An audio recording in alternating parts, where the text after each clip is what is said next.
zauk Arabnya tuh nah belum dapat, kita hendak membiasakan supaya dapat tuh model, supaya kadang-kadang kayak orang Arab juga nih, itu kan apa-apa dilebih-lebihkan dikit, nah, supaya nanti terbiasa. Kada kayak kita membaca salawat atau berkomunikasi dalam bahasa Indonesia, jangan sampai lahjah kita bapandir bahasa Indonesia, lahjah kita pandir bahasa Banjar, amunta ini masuk ke dalam bahasa Arab, masuk ke dalam kalamullah. Nah ini nih nang akhirnya kita mun lagunya kok kurang lebih nih lahjahnya itu nantinya akan berakibat bacaan kita kelihatan tidak fasih. Fasih itu dari bacaan kita ketika didengar itu nyaman seolah-olah seperti orang Arab. Kalau masalah tajwidnya itu kan bisa kita pelajari, lalu kemudian berusaha dikit-dikit untuk mempraktekannya. Jadi kefasihan ini selain kita berusaha untuk memperbaiki dari bacaan kita rancak mendengar juga, mendengar bacaan orang lain, orang kawan kita, bacaan orang Arab, orang ahli dalam bahasa Inggris. Nya tuh pasti rancak mendengar dialog English dari native speakernya ya Allah.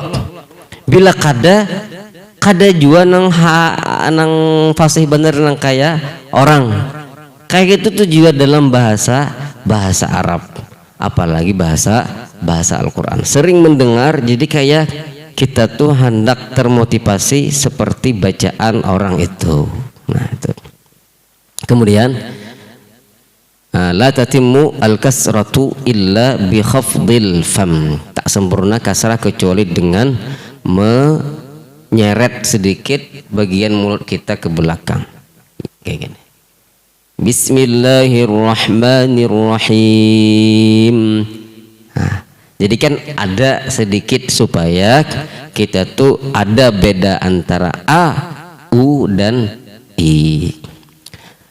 Dan ini selalu kami sampaikan pertama karena inilah puncak kefasihan seseorang itu.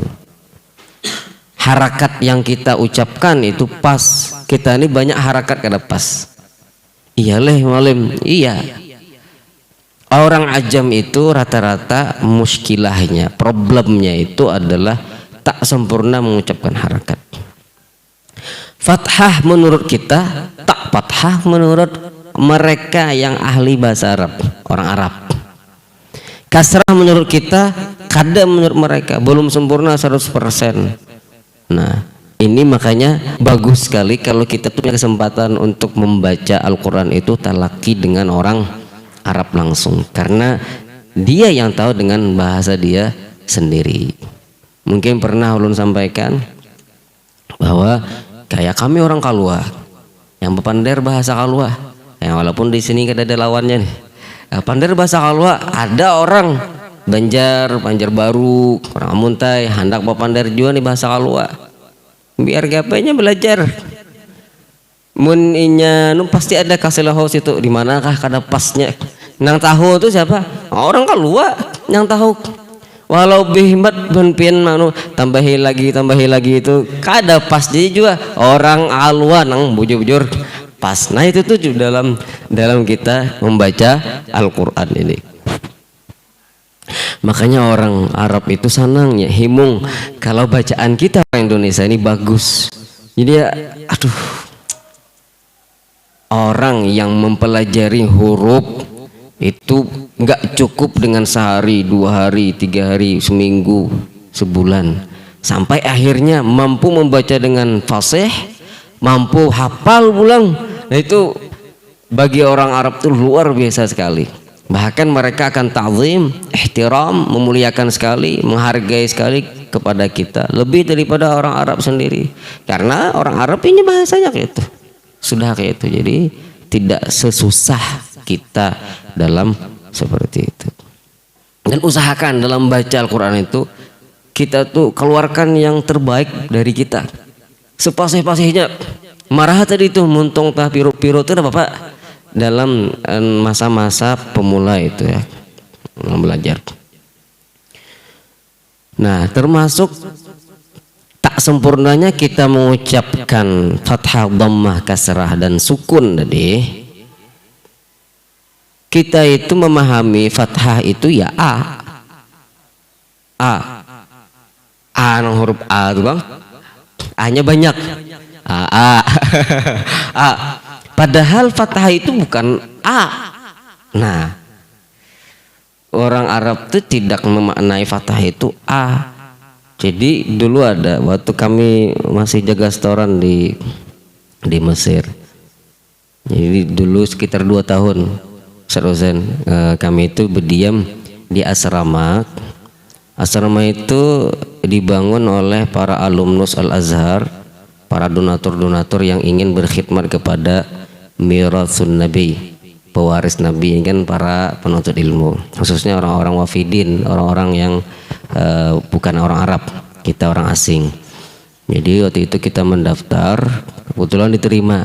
Dan memang prioritasnya di situ orang-orang yang hafal Quran, punya sanad, punya nilai bagus-bagus, S2, S3. Karena kita sudah berkeluarga, jadi waktu itu kita dapat rumah, dikasih rumah gratis, termasuk dengan air dan listriknya. Dan kebetulan juga alhamdulillah kita diangkat sebagai pengajar tahfiznya di sana. Di situ tuh yang setoran itu kan yang santri di situ yang uzab tadi, yang bubuhan jomblo tadi, bubuhan bujangan. Jadi kita setiap hari 3 atau 4 kali dalam seminggu kita ke sana. Jadi ada orang Indonesia nih, ini hafal Quran sudah selesai hafalannya di Indonesia. Pas sampai ke sana setoran gitu. Setiap kali dia setoran, mulai dari a'udzubillah sudah ditegur sampai akhir, karena fathahnya ada pas. Sampai akhirnya ada pengajar kawan kita yang dari Afrika. Kenapa ingin baca seperti itu ya? Bismillahirrahmanirrahim. Dalam kefasihan dalam membaca Al-Quran nggak ada seperti itu. Bismillahirrahmanirrahim. Yang benar itu Bismillahirrahmanirrahim. Beda kalau beda lah. Jadinya fathah itu kan di junang nang itu ada termasuki barang ada sedikit kayak tapi kada ada kecondongan ke sana dikit, enggak ada bujur-bujur gitu ada. Nah, itu dijelaskan oleh juga Syekh Dr. Aiman Suwaid hafizahullah taala. Jadi ditekan aja sedikit, tapi kada juga himat nang menekan benar tuh kada, tapi nang kayak tadi kayak kami praktekkan tadi. Bismillahirrahmanirrahim. Kan biasa benar. Mun diitihi salahnya pun ngalih jome itihi salahnya di mana. Tapi ketika kita mendengar kelihatan orang tuh fasih atau kada. Beda dengan Bismillahirrahmanirrahim. Kan beda walaupun kada belagu. Walaupun kada belagu tuh pasti agak ada beda gitu. Perhatikan sekali yang itu fathah, dhammah dan kasrahnya. Nanti dengan praktek kalian akan tahu. Ya. Sudah jam berapa nih? Ainal asatidzah al-akharun. Di mana yang lain belum datang lagi? Ya 10 menitan lah lagi. Kemudian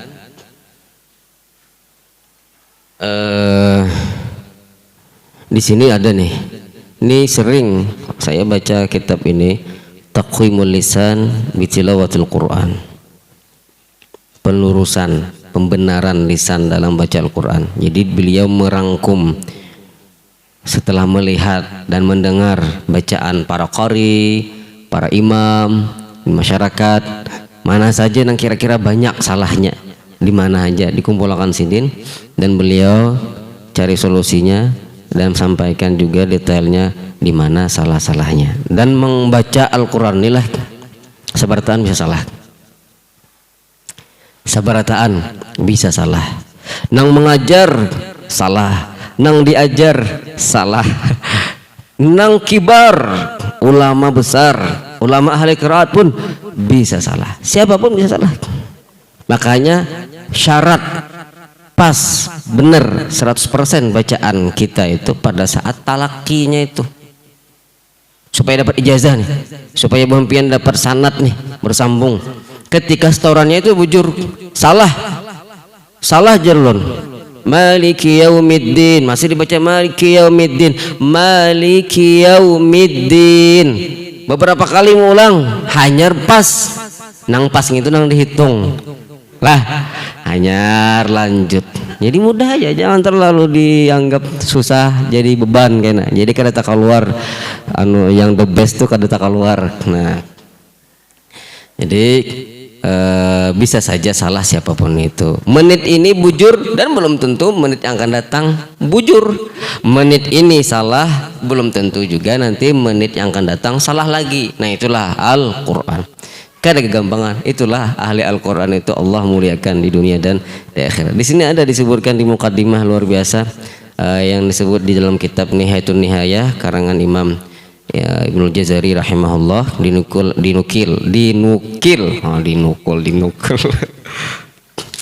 itu salah tuh kalau bisa salah, dinukil oleh pengarang ini. Jadi di sini disebutkan kisah, mungkin pernah pian mendengar kisahnya bahwa Imam Kisai pernah salah 2 kali. Jadi di sini falahnu lam yaslam minhu kibarul qurra'i wa immati al-qiraah. Kesalahan itu tidak selamat darinya para a'immatul qurra, para imam-imam yang 10 itu. Apalagi kita. Qala al-Kisai rahimahullah.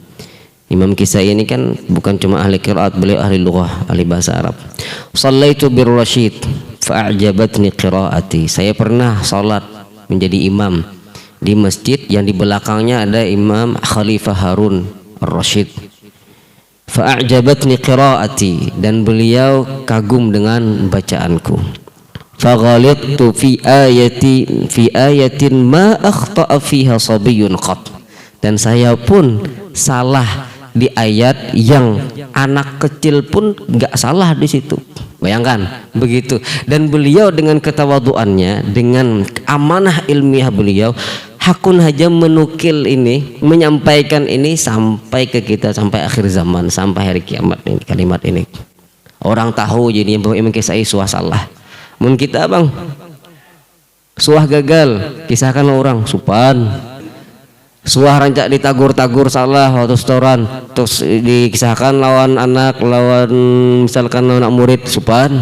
Nah Imam Kisai kata, saya salah dalam satu ayat yang tak salah di situ anak kecil sekalipun. Aradtu an aqul, aku ingin membaca Jasidin waktu sembahyang.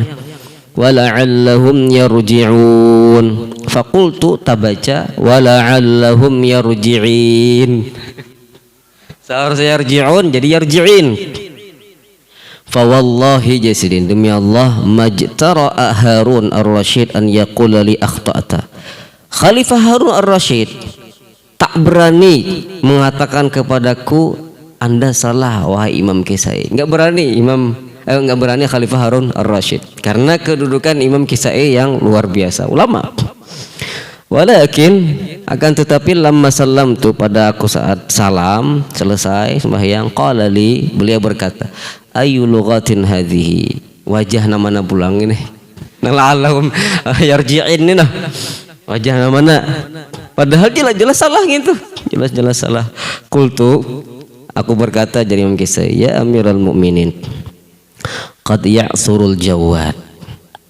Bahasa kiasan, jawad itu kuda yang paling ahli, kuda yang paling bagus, yang paling kencang mukanya. Kuda yang paling bagus saja bisa kepleset, apalagi hanya si Kisai. Nah, bahasanya seperti itu. Qala, lalu Harun Ar-Rasyid berkata, amma fana'am, iya betul.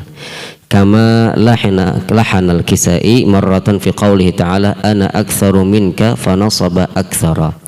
Sebagaimana Imam Kisai juga pernah salah dalam firman Allah yang berbunyi ana aktsaru minka, marfu' aktsaru, tapi tabaca sidin aktsara minka mansub, ana aktsara minka. Nah, Imam Kisai saja pernah salah.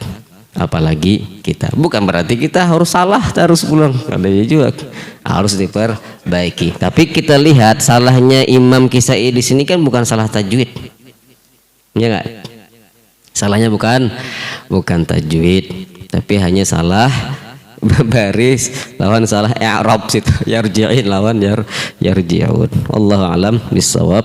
Ya, kita mulai setoran, melanjutkan yang sudah antum setorkan kemarin. Silahkan siapapun yang mau duluan, jangan himplah